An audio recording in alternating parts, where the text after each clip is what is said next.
Hey there guys, this is Slamzaron, aka YouTube's Tasuke, and I recently finished this pretty awesome game, I'll go ahead and say. It's called Samurai Warriors Spirit of Sanada. You've heard me talk about it probably, I did a video on it. And if you've been listening to the podcast, you know that I've been kind of hyping it up a little bit. I didn't cover like every single bit of news on there, mainly just the stuff that I felt like was relevant, and I kind of went a little quiet on it, but I recently finished it. It's been out. For a while. I think like since May. So I'm not super late like I normally am with these reviews, but I have finished it and I'm going to review it. And of course, this will be going up around the same time as the podcast episode that I reviewed on there as well.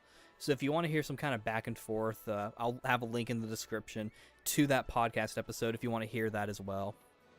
It's kind of our post E3 episode. I'm recording this at 3 in the morning on technically a Saturday. I still consider it Friday, but because the daylight hasn't come up, but that's not important.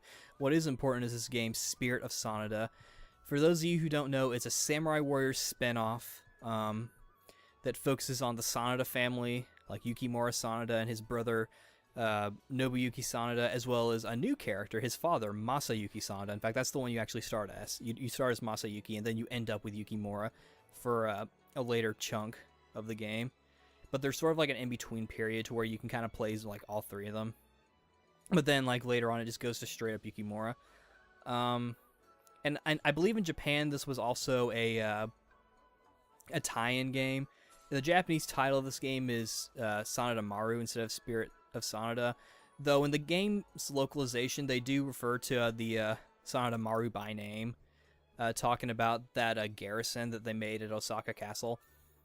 So that's still there, but the game in English is called Spirit of Sanada, probably, which I think is actually a bit more fitting, I think, because it kind of goes, I don't know what Sanada Maru actually means, but I do feel like Spirit of Sanada works a little bit better with the localization, though the localization I feel like does have a few things I'll touch on as we go through, but gameplay is basically your standard Samurai Warriors, Dynasty Warriors game. This is sort of a criticism, a little bit, but I feel like this game is trying to kind of be open world and have like a lot of like exploration. Like you can kind of, they're like open fields you can explore in. The game isn't really open world though. And I feel like the media, like not necessarily any specific outlet, and for all I know, maybe Tecmo Koei worded the design of this game to be like open world, but it's not really open world. It's just like they give you section fields you can go to, and you get a map of like different like areas you can go to, like mountains and like fields and whatnot. Like it's not like legit open world or anything like that. It's a little close, and it is kind of cool to have like places you can sort of explore, and I'll try to show that in the gameplay. But I will probably be mainly showing the fights, just because that's kind of what Samurai Warriors and Dynasty Warriors games generally are, as like a basic, gameplay. Though I do feel like that this one is more story driven, maybe even the most story driven out of any other Samurai Warriors or Dynasty Warriors spinoff I've ever played. And I kind of like that. It felt more focused, and it made me more interested in the history behind these characters. Because honestly, even though I'm a Warriors fan, I'm mainly interested in the specific version of the history that's being told in the game. I appreciate it more for like enjoying a story, not necessarily for like the other details of it. And honestly, I feel like this one made me more interested in the actual history, the Sengoku history, Sengoku Jidai, if you will. In fact, I actually went to Barnes & Noble and bought a book about, it's a collection of like, I think, I want to say stories, but I don't think it's necessarily stories, but like basically like a collection of text, I guess I'll say for the time being, on samurai stuff. I don't think they include like Yukimura Sanada, who is not only the poster boy for the Samurai Warriors series, but also more or less the primary protagonist or the focus of this game. But it does have like Nobunaga in it, but I'm getting off track. So yeah, the gameplay, like I said, is typical Samurai Warriors Dynasty Warriors Affair, where it's like a giant like big field and like war zones with hundreds and thousands, like really thousands of enemies you can fight that you can like. It's like it's a hack and slash, like sort of like a modern beat 'em up. That's one way you can describe it. Though, like I said, it has like sort of like an open world like system. It's not entirely open world, and I kind of went into this game thinking that, you know, it may not necessarily be open world, because I did watch some like gameplay footage of the Japanese version when it was being developed, and like they would stream the gameplay, and I was looking at it, I'm just like, yeah, this doesn't really look like open world to me. I think with Dynasty Warriors 9 though, when they say open world, I think they literally mean open world, or they're going for that, because I feel like I've talked about this before, how I feel like all the Warriors spin-offs and like the previous games, they use those games to like test out different features for other games, and I feel like Spirit of Sanada here may have been them kind of playing around with the idea of maybe making an open world Warriors game. You can maybe see the same thing for Tokiden 2, because that game is also a bit more open world. That's kind of like a Dragon's Dogma. That's like the Dragon's Dogma in a way of the Monster Hunter that is Tokiden. That's like Tecmo Koei's monster hunting game. But yeah, honestly, it was cool, but it was a little it was a slightly disappointing that it wasn't like true open world. I kind of had sort of expectations early on, like I said before, I kind of got rid of those expectations, so it didn't really bother me that much in the long run. And actually, I feel like the way it worked was cool, because like the open world like fields and whatnot, those are like for side missions, or like missions that involve you and your crew trying to escape somewhere or get to somewhere, or like get materials. One of the later missions is Yukimura and Tasuke and Kunoichi trying to recruit soldiers to help them with this final stand at Osaka Castle near the end of the story of the game. So stuff like that. And there's one where like you play as the character Cha-Cha, Lady Cha-Cha, and she's taking her friend Gracia. I don't know how I'm supposed to pronounce her name, because I know different languages pronounce the IA differently. I usually would go with Gracia, or maybe it's probably Gracia, but anyway, you take her out into the field, and like you just kind of like play around and like collect stuff and talk to people. So there's stuff like that, and there are also ones where like, hey, let's go kill like a bunch of bad guys, or let's scout out the area. And there was one where you were supposed to assassinate someone with Sasuke, as you were prone to do with him. He was looking for Naruto. No, I'm kidding. That's the only Naruto joke I'll make. I can't make any promises, but I'm pretty sure that'll be the only one I make. But for the most part, the main battles and the sort of like that section of the open worldness where it kind of plays like a typical Dynasty Warriors game, those were for like the specific like battles, like for example the Ueda conflict, or the Summer Siege of Osaka, or the Winter Siege of Osaka, or I think, what's it called, the Kyushu Conquest or something. So that was kind of cool how they stuck to like it was a very kind of literal way of sort of implementing the or rather logical way of implementing the big battles, because, you know, in other Warriors games, like they were just the big battles that you would read about in like the history books and whatnot. And I felt like they were implemented well here. And I found myself kind of looking forward to them, because, you know, as a Warriors fan, I like, you know, slashing stuff. And it was cool how like the entire like for example, let's say the conquest of Kyushu, that would maybe have like 3 or 4 battles. I don't remember specifically how many it had, but it was kind of cool how like you know, they called it multi-stage battles, and it made the regular Dynasty Warriors gameplay feel a bit grander, and I thought that was kind of cool. It was just a nice little add to the grandness of the whole thing. It made the game feel a lot bigger. Admittedly a little falsely, but I felt like it did to me. It made it feel a bit bigger. And of course, you know, when you're not in the field or on battle, you're in the towns, and that's another feature. Not necessarily anything new, because that was in Dynasty Warriors 7 and a little bit in 8. Except here you're actually in, like, towns as opposed to, like, right before the battles, like, in your camps. It's not like that. In fact, it does the same thing that Samurai Warriors 4 and Samurai Warriors 4 Empires, and I assume Samurai Warriors 4 too, where, like, any, like, in the main camp of the battlefield scenes would actually happen, like, as cutscenes where characters are talking to each other. With, like, the auto scroll thing you can do, or the auto plays they call it, that kind of thing. But in the towns, you could, like, talk to people. You could talk to your comrades, give them gifts, which I did give. The only one I actually, admittedly, got to, like, the highest level was Cha-Cha, because I felt like she and Yukimura had a thing going. And I kind of felt bad for her. I'll get more into the characters later on. But, so she was the only one I really worked up the friendship level with. I did give gifts to some other people just to be kind of nice. Like, I think I gave one to Sasuke, gave one to Kunoichi, gave one to Koshosho for some fucking reason, gave one to Sako and Shima because he's one of my favorites, gave one to Masayuki at one point, gave one to Nobuyuki at one point, gave one to probably the second saddest death in the entire game for me, which was Nike. Because, like, he's been with the Sanada for so long. Yeah, man. Just wait till I get to the story. But you can also take quests there and, like, upgrade your equipment and whatnot.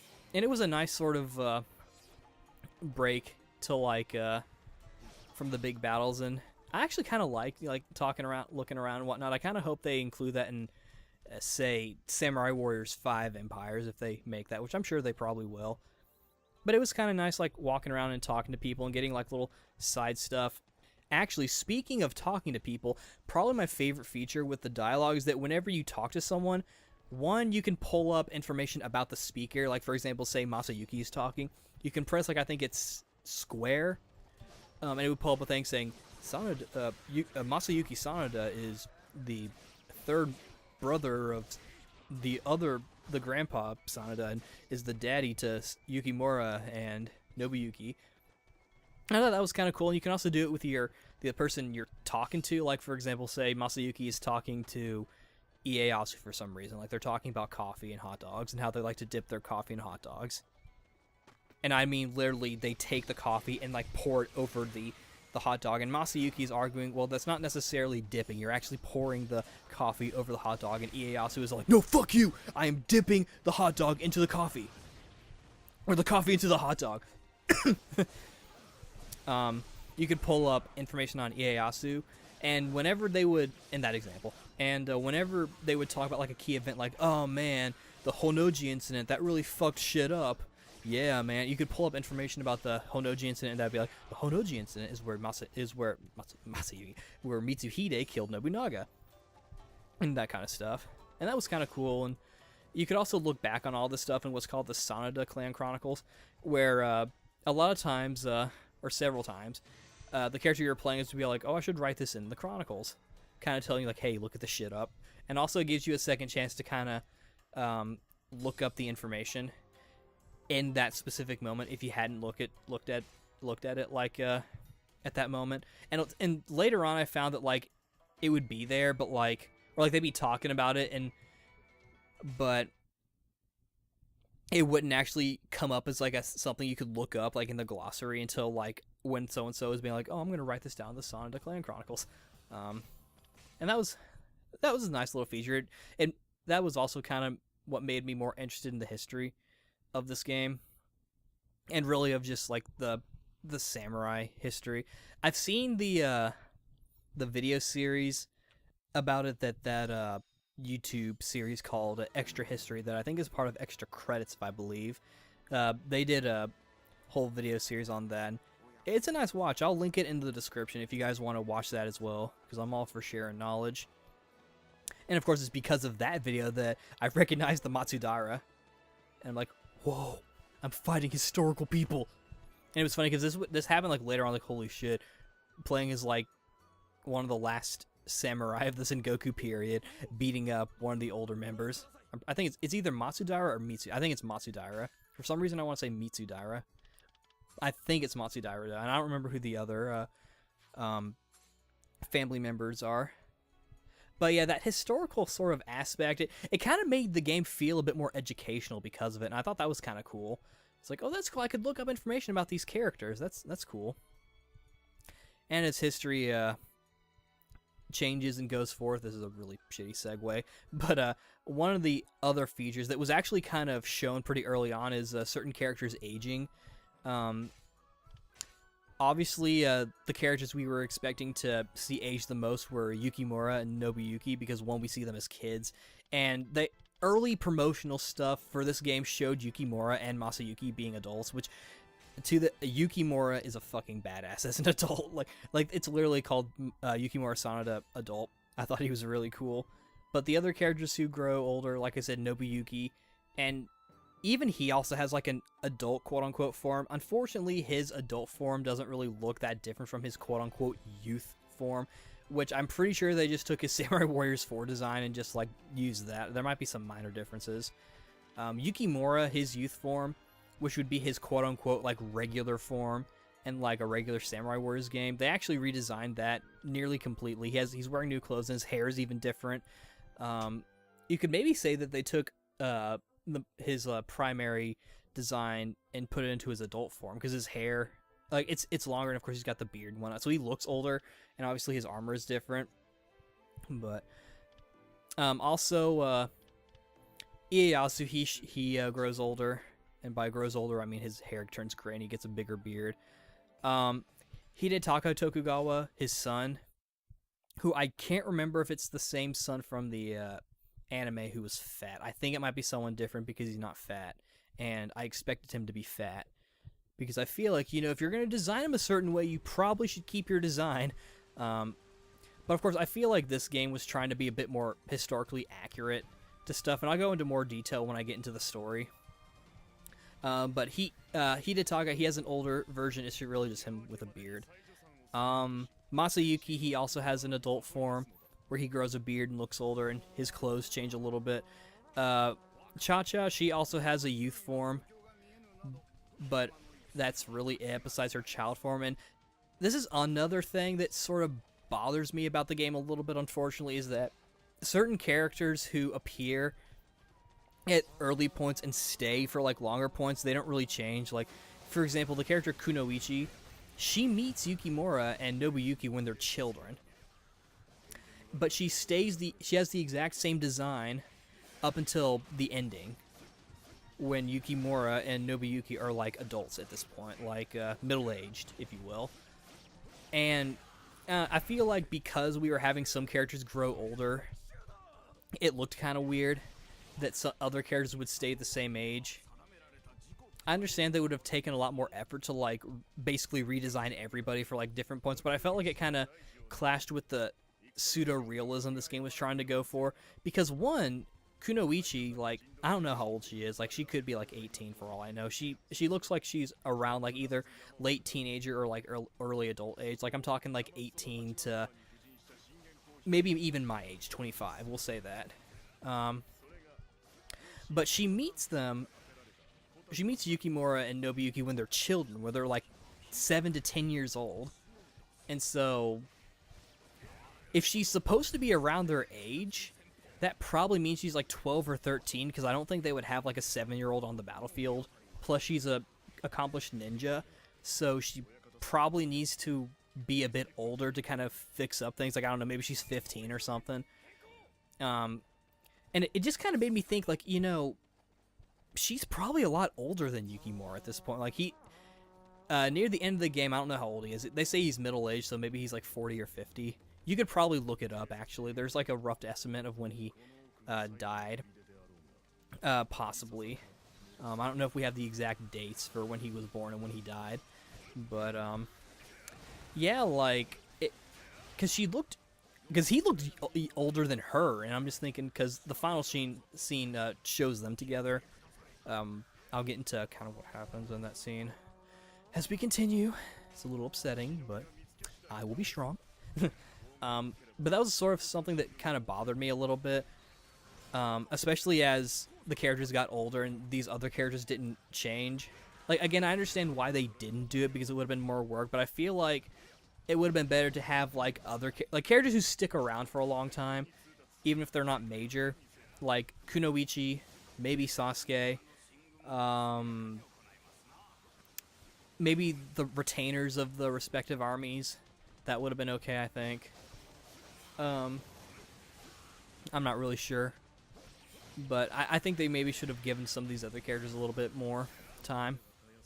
But other than that, I thought it was actually kind of cool that we got to see these older characters, or these older versions of the characters. And like I've said before, I feel like this is Koei kind of testing out stuff. I know I say Toei, even though they're the publisher, specifically the developer Omega Force. I just say Koei in general. I don't know if people care, but I can maybe see them doing this for Dynasty Warriors 9, which they did a little bit of this tuning or like altering character designs based on the situation in Dynasty Warriors 7. Because I remember the Woo girl with the chakrams. When she goes over to Shu, her clothes turn green. So like minor stuff like changing the color of their clothes, or in cutscenes making them look older. Like when Shuge Liang dies in 7 in his final cutscene, like he looked a little older, or he was in a chair, so I guess, I don't know. And he had longer robes. I'd have to look more into it, but you know what I mean. So they kind of started there, but here I feel like is where they did a lot more with like redesigning characters and showing them age. Like I said, Yukimura looks fucking badass as an adult. What else? I guess we can move on to the music, which I thought was awesome. As a Warriors fan, I typically lean more towards the Dynasty Warriors kind of thing, where it's like rock music, you know, like Arena and Welcome to China, you know, those kind of songs. But I kind of associate Samurai Warriors with like electronic music because that's kind of how I remember it. I haven't played too many Samurai Warriors games. Like I haven't gone through and played like some older ones. Like I went from 2 to 3 to 4, and they were like spaced out. Like I didn't follow it as closely as I did Dynasty Wars, because you know with that I went like 6, then I went to 5, then 7, then 8, and of course 9 is coming up, and also the other Empires games, because we didn't get Samurai Warriors 3 Empires. Obviously we got 4 Empires because you've seen the review probably. And, you know, with the way things have been going with Samurai Warriors, I imagine we'll probably be getting more games, because I probably should have mentioned this earlier. This game is sub-only. There's no English voice acting. It's all in Japanese, but the text is in English. But I'll get to that as I continue on. We're going back to music. I feel like the music in this game was actually really good. There was like one song where it kind of gets like the rock music, and it sounded like Dynasty Warriors was like creeping into this game's soundtrack, and that was actually kind of cool. It kind of reminded me like where I was a bit, because I was getting into the story, and so to me it was just like, it was more than like a Warriors game. It was like a samurai war drama. And then like, oh yeah, I'm playing a Warriors game. That's pretty cool. And the first castle town music, I love it. It is awesome. It is a beautiful song. I looked up the song on YouTube, and I've listened to it a couple times. And the other, I don't remember what number castle it is, because you go through several castles. I think like a total of like 4 or 5. I think it might be Castle 4. The song for there, where it has like the horns. That's a pretty cool song. The songs they played for the final like major battles, like the Osaka sieges with Old Man Yukimura, as I call him. Those songs were good. I'm probably going to look those up. There was a sad song that happened whenever something bad would happen, and that was a nice song. There's still a little bit of techno-y in it, but it's mainly sort of like that oriental sounding traditional samurai music, and I thought that was actually kind of cool. I think some of the songs in this game are remix or like rearranged versions of like other Samurai Warriors songs, probably from Samurai Warriors 4, to be honest. But I enjoy the soundtrack. I actually really enjoyed it. I thought it was pretty good, and the voice acting was also pretty good. As far as I know, no one was recast. And with the characters who grow older, like Masayuki, even though his voice is generally kind of low, when he gets into his adult form, his voice gets even lower, which I think is kind of fitting for his character as well, because it makes him sound kind of crazy. Same with Yukimura, who's voiced by Takeshi Kusao, who is one of my favorite voice actors.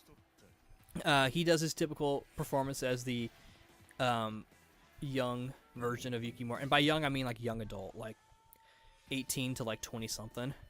And he returns as old man Yukimura, but he does a lower voice, and he sounds fucking badass. Like it's really cool, especially when you're fighting as him and you're just slashing through all the enemies. Yukimura, just like in like Warriors Orochi 3 and in Samurai Warriors 4 and probably in Warriors All Stars, because we're getting that too, Yukimura is O-fucking-P. Like, it's really fun to play as him. I had a lot of fun playing as him. But Masayuki, he was also pretty fun to play as. I played as him for the most part. It was sort of like the Berserk Warriors game, where I didn't really play too many characters I felt like I wasn't supposed to. It was mainly Masayuki and Yukimura and Sasuke, because they wanted me to play as Sasuke a lot. Occasionally, like one time I played as Nobuyuki. Near the end, when the game wanted me to pick someone else as my secondary, and Sasuke, for story reasons, was no longer available, I would pick Kai, because she was a higher level. I mainly relied on Yukimura or Masayuki or Sasuke as like my primary attacker. I got to a point where I was actually pretty good with Sasuke too, but who his voice, like I don't know how to describe it other than he kind of sounds like Levi from Attack on Titan, or Koyomi Araragi from the Monogatari series. He's got sort of like that, sort of like sarcastic, sort of dark, brooding high school voice. I mean, I had a little bit of a meme when I was playing the game. Like, I would do something like, "Hey, I'm Sasuke." I'd be like, "I'm gonna beat you up. I'm Sasuke." I stopped doing that after a while, because he actually gets a bit more emotional once we start getting more into his story and how he's like, the student of Hanzo, and how he has to kind of battle his teacher, because for once he actually enjoys being part of like a little group, being Yukimura's number 2 ninja. And of course his story ends. I say his story, it's mainly told from the perspective of the Sanada clan. It's really only occasionally that you get to play as other people. In fact, there was only one other mission that you were required to do where you had to play as someone outside of the Sanada, and it was actually when you were doing Ieyasu, Tokugawa Ieyasu, one of his battles where he's like trying to escape. And I don't remember who they made me play as. I think it might have been Hanzo or something. That isn't to say that you only play as the Sanada army. You also can do like when you're doing like the multi-stage battles, sometimes they will have you they will give the option to play missions or like do battles that happened around the same time. Interestingly enough, one of the big battles, like the battle for Sekigahara, where Mitsunari Ishida is going against the Tokugawa, where he ends up losing. The Sanada are actually not currently there, so for that, when that story is going on, you actually get to do like you're doing like some other sort of battle, but you have the option of doing the battle for Sekigahara, and that's kind of cool, I also kind of appreciate it, because I don't know if I could have handled like another giant battle. Speaking of Mitsunari Ishida, he's voiced by Eiji Takemoto, as he is in the other games. I don't really know his character that well, but this, I don't know, the way how he was so cold, that seemed kind of weird to me. Again, I don't know his character, but it just seemed a little off. I might just be thinking about the anime and how things are. Playing this game made me realize that they had taken a fair amount of liberties with who was there at like what time in your typical Samurai Warriors games. Like, I know also in Sengoku Basara does this, how they sort of like to play up Shingen Takeda and Yukimura Sanada's relationship, which, based on this game, Shingen Takeda died before Yukimura even took up the spear in like an actual real battle in like his regular like form. He also apparently didn't fight Ujiyasu Hojo, I think his name, the guy who's got like the beard, and like the guy who they call like the Lion of Kai, I think, or something. The guy who I think he was introduced in 3, and he's got like the his weapon is like the cane sword. He's actually seems kind of cool. I might actually play as him when I get the chance. Thankfully, also in this game with the other characters, in terms of like the other characters you can use, because sometimes they'll also, depending on what army you're part of, because based on the story, like, oh, send Yukimura, send Nobuyuki as a hostage to this one place, and so you get the option of playing some of these other characters. They let you keep them like afterwards, so if you want to like and when you can, they give you the option to like go back and play like past battles in like some sort of library thing. You can actually pick other characters.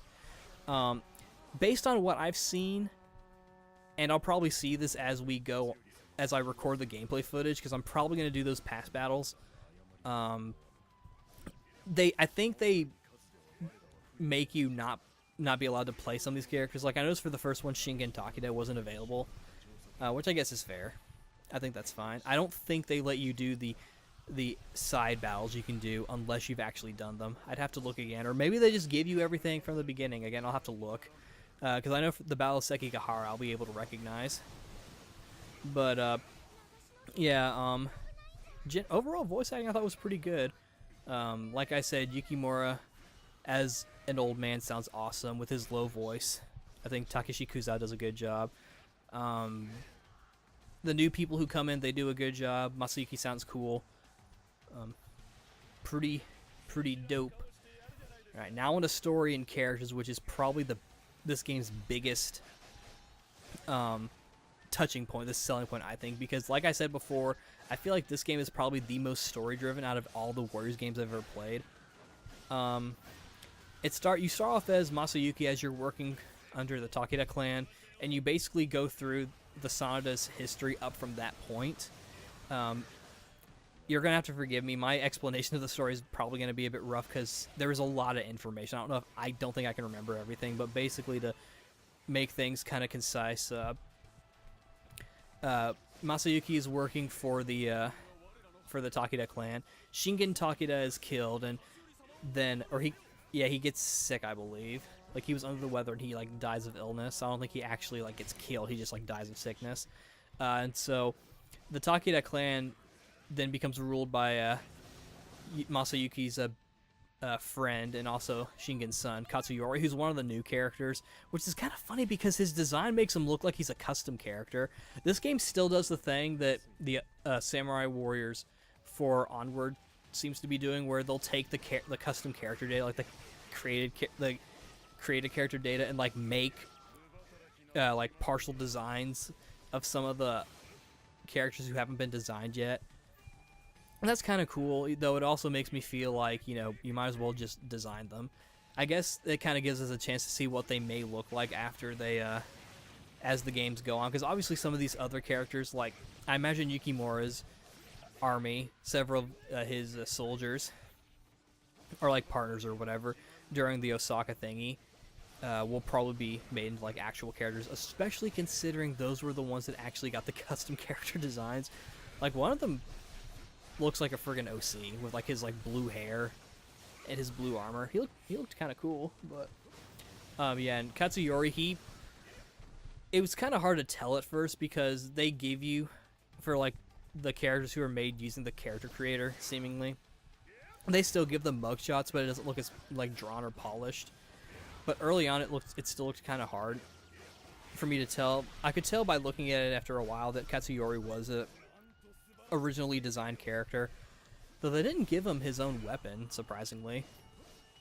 They gave him just like the basic spear. I don't know, maybe they were going for that. But I do hope that he actually gets his own weapon in a future Warriors game, even if he's not even going to be part of the game for very long. Part of the fun of the Warriors games is getting to play as your favorite character, and I don't think they're going to go the route of Dynasty Warriors where they let you switch the weapons. I could be wrong, but I doubt it. So Katsuyori, he takes over, and he becomes sort of overly pressured to like follow in his footsteps of his dad. So he gets really reckless with this one battle where he's all like, "Oh, Nobunaga's fucking us up. Well, fuck him." Where Masayuki and everyone's all like, "Oh, we should probably retreat." And he's like, "No, we're not gonna retreat. We're gonna stand our ground. In fact, we're gonna go straight for Nobunaga." And this game actually is a little funny at times. Like, Masayuki is all like, yeah, but like, you know, that's not a good idea because for one thing, he's Nobunaga. Like, he literally says, also, it's Nobunaga. You know, he might have something up his sleeve. Like, it's obviously stated in a more tactful way than I just said, but he was basically saying, we shouldn't do that because it's Nobunaga, dog. And they get into like a big fight. Of course, Masayuki is, you know, he's pretty stoic and he's very calm. Everyone keeps saying, "Oh, you're so emotionless. You were emotionless after like your family member died." And it's all like emotions are not cool, dog. And it's this big battle that happens where it gets really kind of reckless. Like the Sanada and the Takeda are like way in over their head. Basically, every other family member of the Sanada is killed, so Masayuki's the only one left, and Katsuyori's all like, "Oh man, I fucked up." And this is when they're fighting the Hojo, I think. I don't remember who the major bad guy is. It's like the Hojo and the Oda clan. They're rising up, and the Tokugawa. They're also kind of doing their thing. So I think the main ones. It's sort of like a weird Three Kingdoms kind of thing, where it's Hojo, Takeda, and the Tokugawa, I believe, with the Sanada working under the Takeda. Of course, the Hojo ends up becoming like the Yellow Turban kind of situation where all the clans kind of come together to win. And of course, there are like other like factions. Like if you've played Samurai Warriors 4, then you know that instead of having it based on like a specific character, the battles or like the story is told like based on like specific armies. Like in that one, they actually had one for the Sanada that I think focused on just Yukimura and Nobuyuki. But then they also have like the Takeda and the Oda, the Hojo. I think there was one for Koshosho or whatever, who's like that girl with like the big pink hair who's sort of seductive looking, kind of. And so shit goes down. Basically, Katsuyori's in like bad trouble, and they're like, "Hey, you know, the bad guys are gonna get us. You know, why don't you come hang with me because they won't find you?" Katsuyori's like, "Yeah, I'll do it." And then he lies. And so like, "Oh, I actually went with this other person." Like he goes off with this other person and gets killed there because he wanted to, you know, spare Masayuki's life. And Masayuki for the first time actually shows like real emotion. He gets mad, he punches a tree, he's like, "Fuck my friend." And then it goes into the part where you actually play as old man Masayuki and youngin Nobuyuki and Yukimura. Where this is, I have this more in my memory just because it's a bit more recent. I actually finished the game over the course of like a few weeks, 3-4 weeks maybe. I'd have to like do a rough estimate. Though like I said, I did finish it recently, like this past night. When I'm recording this, the 17th of June. Technically the 16th is when I finished it, but you know what I mean. Anyway. This is where sort of Masayuki kind of shows himself and gets kind of known for being a certain way because, you know, like, okay, we're going to side with the Hojo. Then they do, like, one mission. Okay, now we're going to side with the Tokugawa. Do one mission. Okay, now we're going to side with the Toyotomi. Like, he keeps switching sides. I don't think that's necessarily the same group he did it in. I don't think he ever... actually, no, what? Knowing him, he probably would have joined the Hojo. I do remember him actually joining the Tokugawa. I do specifically remember that. So they keep switching sides, and like, and it's funny how like Yukimura's like, and Nobuyo's like, "What?" And how they keep sort of like, "Whoa, you're doing that," when you think they'd be used to it by now. Nobuyuki seems to figure out why Masayuki is being this way. Early on. He figures that Yukimura's the one who doesn't really figure it out. Arguably, of course, you don't really get to see Nobuyuki's perspective that often. In fact, you really get to like play like where like he's your first choice. I mean, obviously you can pick him if you want to, and I did a couple times. But in terms of like being your first choice, the main character you have to play as, there's really only one mission. And it's ironically the mission where he starts to consider joining the Tokugawa. This is when they've teamed up with the Toyotomi.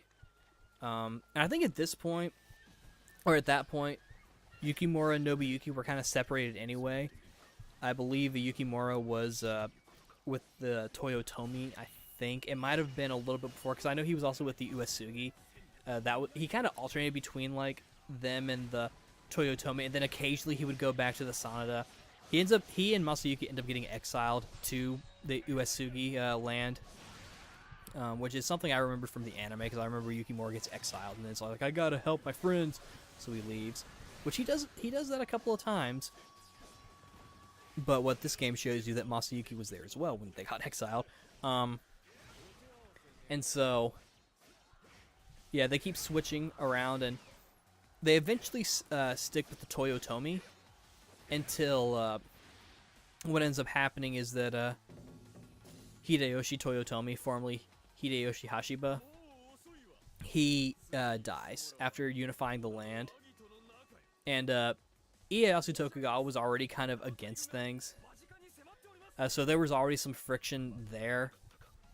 And then it's at this point, that famous sort of like thing where Masayuki, Nobuyuki, and Yukimura get together to discuss, okay, here's what we're going to do. Masayuki says, I'm going to side with the Toyotomi. And then Nobuyuki's like, well, I'm going to side with the Tokugawa. And Yukimura, he decides to go with the Toyotomi with his daddy. And this is kind of where the Sanada further shows himself. This game really gloats about the Sanada and them being like really just amazing strategists and warriors. Because one, Masayuki, he's more or less the Shuge Liang of the series. I think he even kind of looks like him. For the sake of memes, because I don't know if you guys have listened to the podcast or not, or if I've talked about this in videos, but like AJ and I was Shuge Liang. We like to call him the predictor man because he would always predict everything. He'd be like, oh, something, I predicted this. Oh, the bad guys, I predicted this. Whereas Masayuki, I guess his meme is sort of like betraying everyone and being a fat liar. There's even one part where, like, I think it's Nene, Lady Nene, you can control Masayuki and you talk to her and she's all like, don't lie. And he's like, I wouldn't think of it. It's like, Masayuki used to lie, dog. But, so that's sort of like the big conflict there of the Sanada kind of breaking up.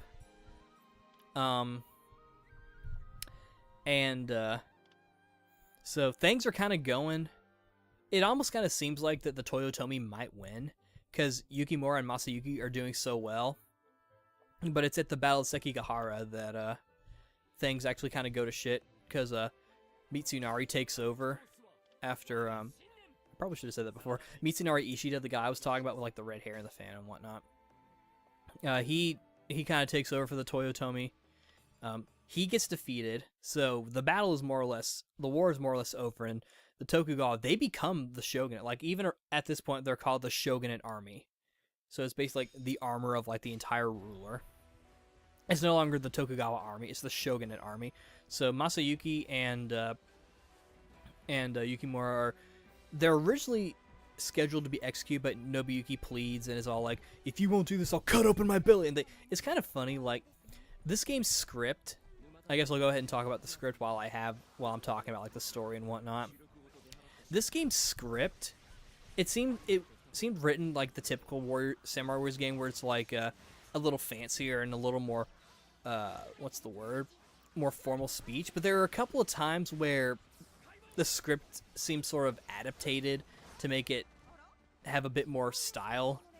And it was kind of weird. It was almost like they were punching up the script a little bit. I feel like it wasn't that much, though there were a couple typos and some sort of like weird sentence choices. And I noticed that, like, a few characters, like, they would say, did he just... But it's just like... But it was like phrased, like, it was like put in like weird times. I was like, are they like questioning what he said, or is this like some sort of like statement of agreement, sort of like and how or something? Is this sort of one of those kind of things? Like, I couldn't really figure out. So I guess you could say the script is it seems to be it's a pretty decent script overall. I would just say, like, there were some times where like it didn't really sound very proper for the game, I guess. I don't know how else to put it, but it did seem kind of odd. and a little out of place at certain points. Overall, it was pretty good. And really, my only issue with the script was the typos, because there were a couple typos. And also, I think the weird use of like ellipses in the beginning of a sentence was kind of weird. Because I'm just like, I don't know, to put an ellipses there puts a bit of a darker tone on someone's dialogue, and I feel like to do that wasn't necessarily a good idea. So that was really my only issue with the script. Overall, it was good, and I like the use of occasional Japanese terms like Sanada Maru, and some other like terminology that I don't remember. Instead of like Sama and Dona, they would go with like Master and Lord, which I thought that was actually kind of appropriate. So, and of course they use ninja instead of shinobi. I don't know if that really makes a difference, but you know. Anyway, back to my main point. Instead of saying "I will disembowel myself" or "cut open my stomach," they say "cut open my belly." And I'm like, that's just so that's almost kind of childish. Like, I'm gonna cut open my belly. Like it was sort of silly. I feel like say stomach or cut myself open. Like, do you really have to like use the word belly? It was kind of weird. And then Yukimura's like, "I'm glad you're here with us, Nike. I'm glad you didn't cut open your belly. Don't threaten to do that." And I was like, wait, Nike wanted to cut himself? No, Nike's cool. Nike's probably like my second favorite character because he was so loyal to the Sanada family, and he was there from like the beginning to like almost the very end. He dies in the final battle, unfortunately, but it's not without helping the Sanada. So he was cool, and he's also another one of those characters where they use the custom character thingy to like make a design for him. But hopefully, they'll give him a proper design. It'll probably look like the custom character design, which I'm okay with. I actually think that's kind of cool how they do that. But moving forward with the story, Nobuyuki, he's able to convince Ieyasu to just exile them, and they're just kind of hanging out, and they're still trying to kind of stay focused on like the wars that are going on because, you know, there's conflict with, you know, the Toyotomi and the Tokugawa even further, because now at this point the Toyotomi is sort of like in a bad state. Cha-Cha, who's like, she's sort of like their final ruler with this other like retainer guy, I don't remember his name. But basically the Toyotomi is like, they're sort of like a weird state where like they don't want to do anything and they're not doing anything, but they're against it. It's one of those situations. And there's a scene where after Yukimura's been kind of like in exile for a while, like and you've done like a couple missions just to kind of give you a little bit more gameplay, where Masayuki finally kind of reveals why he was doing the things he did. And I started to suspect this a little bit because I felt like Masayuki was readable in that way, but he was basically switching sides because, you know, he wanted to basically, you know, protect his clan and do what benefited him more than what benefited his ruler, or for the sake of peace or whatever. He just wanted to do what worked for his family and, you know, take care of them. And you could maybe even argue that he wanted Nobuyuki and Yukimura to sort of make their own decisions and be able to sort of figure out what they want to do. You could maybe argue that's also why he switched sides, to kind of give his kids the chance to kind of see how both work. But that's speculation. But I think the main thing is that he wanted to sort of, you know, protect his family and, you know, ensure that they survived and that they had, you know, they would continue to live his legacy of the Sanada clan. And I felt like the message behind that, to like, you know, take care of your family and sort of like do what works for you, and follow your own path and whatnot, I felt like that was very strong. And Yukimura figures that out, and it's at this point in the story during the Osaka siege things where he really kind of shows the Yukimura that we all know and love, that burning passion, that fiery vigor. And, you know, all he's really doing is just protecting what he loves, doing what he feels is right, and following his own path. And I feel like that's a good message, you know, and protect what you believe in, follow your dreams. I feel like, you know, that's a really good message, and I think that was just kind of cool. And it was really awesome to see Yukimura basically take on an entire army, like, against the odds, and succeed very well. This game is also more accurate in how he actually dies. They were in the past, they were always pretty clean about it, showing him like, I know my purpose, and he runs into like the field of soldiers. I remember in the anime, he's all like, I know what I did, and Nobuyuki's all like, Yukimura, and they have that scene of like his red bandana with like the 3 coins on, or the 6 coins on it, which I actually kind of know now what that means. It's the whole thing where like when they die, 6 coins is the pay for the toll. And he and Yukimura and Nobuyuki had this cool thing where like they would give each other, they split like their little coin necklace thing, so they each had 3, meaning that like you better stay alive, dog, kind of thing. And of course, obviously Yukimura, because he dies, has to give Nobuyuki the other set. So Nobuyuki ends up being the lone survivor, in typical Warriors fashion, where it's usually just like 1 family member or maybe like 2. Also, like Warriors fashion, a lot of characters get sick and die. I actually just watched the scene with Masayuki just to kind of make sure I had sort of like his motives straight, and I may not have them straight personally. I just think like he wanted to sort of like, you know, based on what, like I said, based on how I took a scene, he was putting his family and himself above everything else. And I think that's sort of like the core of what I'm getting at, is that above all else, do what you want, live for yourself and the people you care about, focus on them and your family and all that, you know, that whole thing. I feel like that's a very good message, and Yukimura picks that up, and it's because of that vigor that he does so well. And it's just really cool. That was actually a very cool final levels. Also, I think for the very first time in Warriors history, I actually reached 2,000 kills, which that hadn't happened. Like, for me, it's pretty easy to get to 1,000. 2,000's a completely different story. And I think, like, the highest I got was, like, maybe 2,200 or 2,300. And I thought that was... I was getting really into it, which that happens sometimes, especially with Samurai Wars, because the game is so combo-oriented. And although I don't usually like the way the Muso attacks work, where it's more like a hyper mode that you can go into, where you do like a little attack and then you do your Muso attack, I did like the rage mode. That was definitely pretty useful. You will see me spam that a lot in my gameplay footage,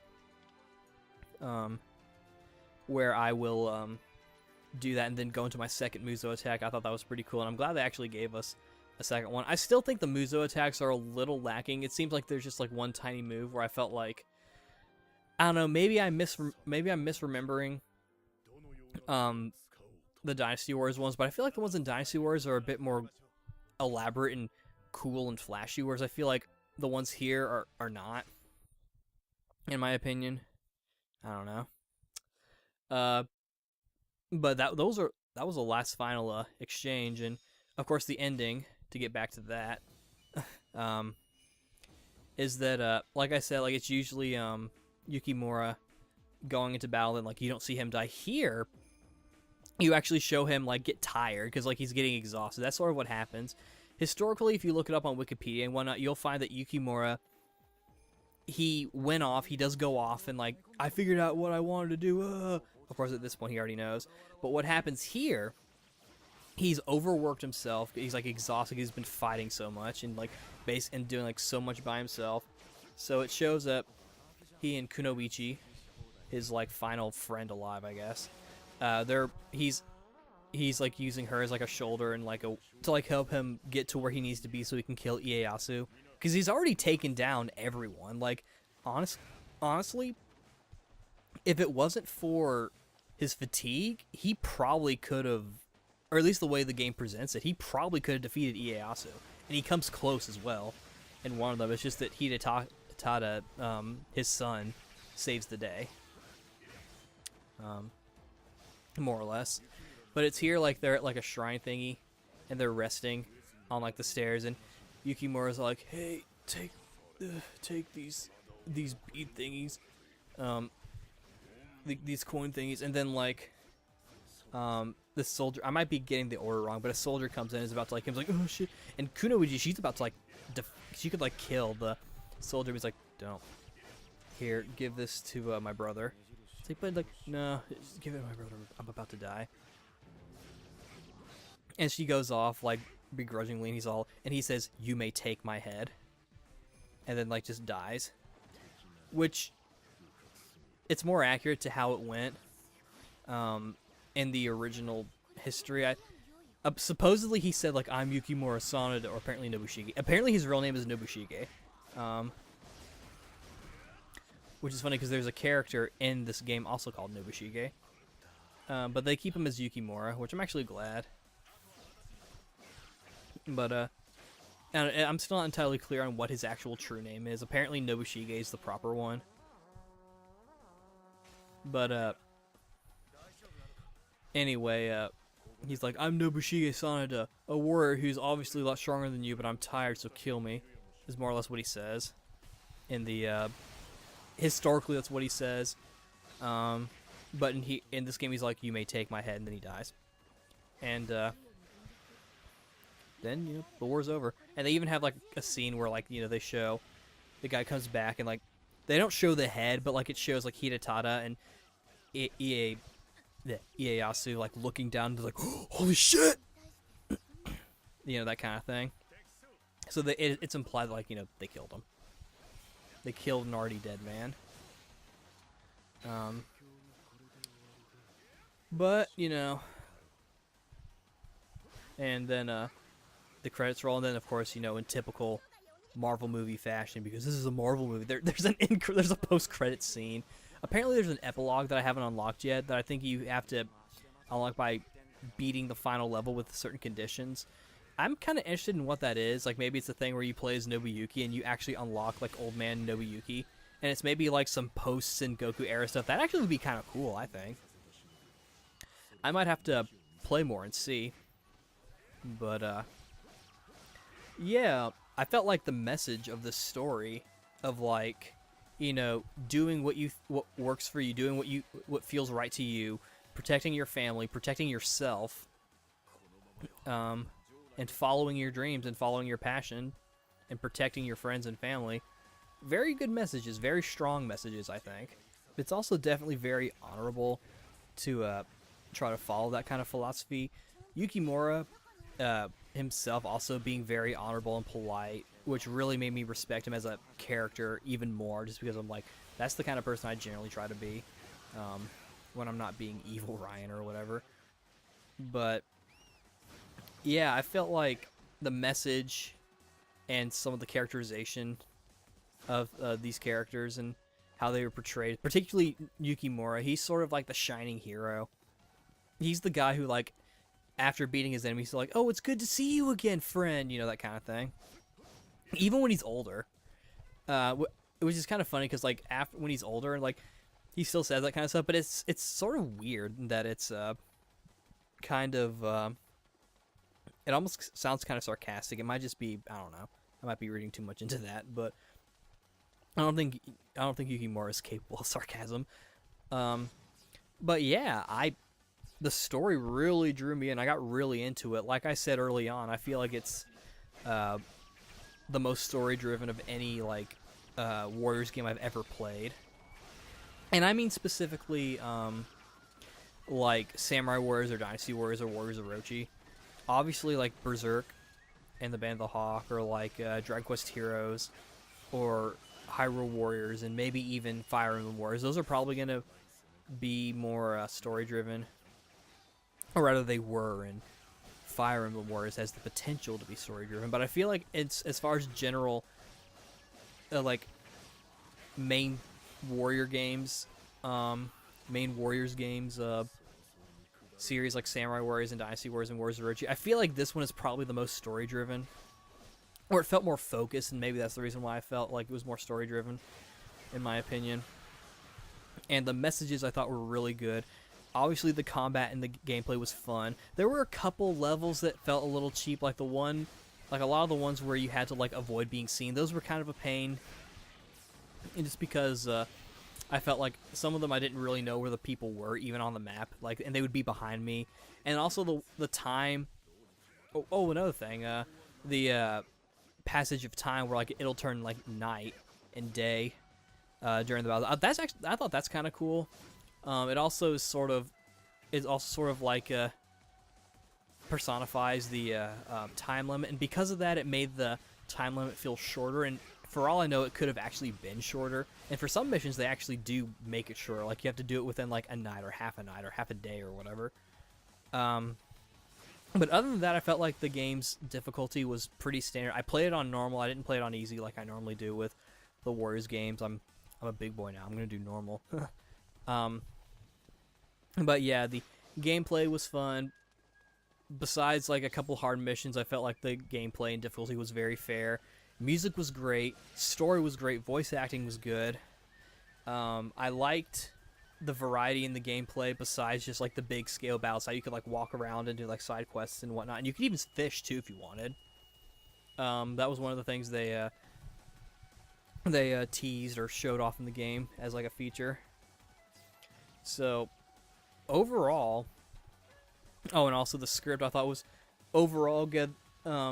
That's probably maybe the weakest aspect of it, but I mean that's not saying much. Like it's just a little weaker than everything else, like the typos and the occasional punch-up lines, and also the weird dialogue stylings, like the ellipses and like the beginning of the sentences, making characters sound sort of cynical, which some of them may have been, but not everyone. But besides that, overall, I think this game was actually very good, very solid. I would recommend it, especially if you're getting kind of tired of the Warriors games and you want to play something a little more focused. It does play like a Dynasty Warriors game, and there will be a fair amount of battles you have to do. Story length, I can't really gauge. It was like 15 or so chapters, or 16 or what. I think technically 16. Technically 17 if you do the epilogue as well, once you unlock it. But I would recommend this game, especially if you haven't played a Dynasty Warriors game in a while and you want something different, or if you've played one for a while, for like a long time, and you've been keeping up with the series and you just want to play kind of something different, like maybe you're taking a break or you're tired of it. I feel like this might actually be my favorite. I'm not sure yet. It really depends on what Dynasty Warriors 9 does and what Warriors All-Stars does, and Fire Emblem Warriors, because I'm probably going to get that too, and whatever comes next. I know there's like a King Arthur one based on that movie that's coming out. I don't know if that's coming out though, because I heard that movie didn't do very well. But that's a subject for another day. Overall, this game was great. I liked it a lot. It might even be my favorite Warriors game. I'm not sure yet again, but it was great. I would definitely recommend it. I think it's on PC as well if you don't want to play it on PS4 for whatever reason. Oh, I forgot to mention the stratagems, which aren't really new to the Warriors games, but I never really was one to use them that often, especially in the Empires games where they're probably the most prominent. But here, I actually liked them. I thought it was cool how you could get them through like talking to people and gathering information, as well as doing side quests, and they would show up on like a little gauge, and also as shown by the 6 Sanada coins. And in like battles, like they would do various things like increase your character speed, or make one of your characters give false information. That was like a pretty popular one.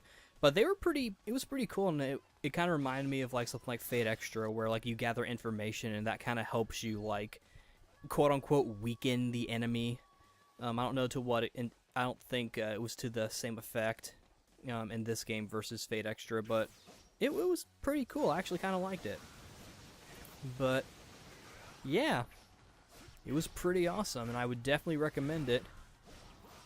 And I guess that'll bring me to a close, so thanks for watching / listening, and I will see you guys next time. This is Flames Around, aka YouTube Tasuke, signing out. See you later.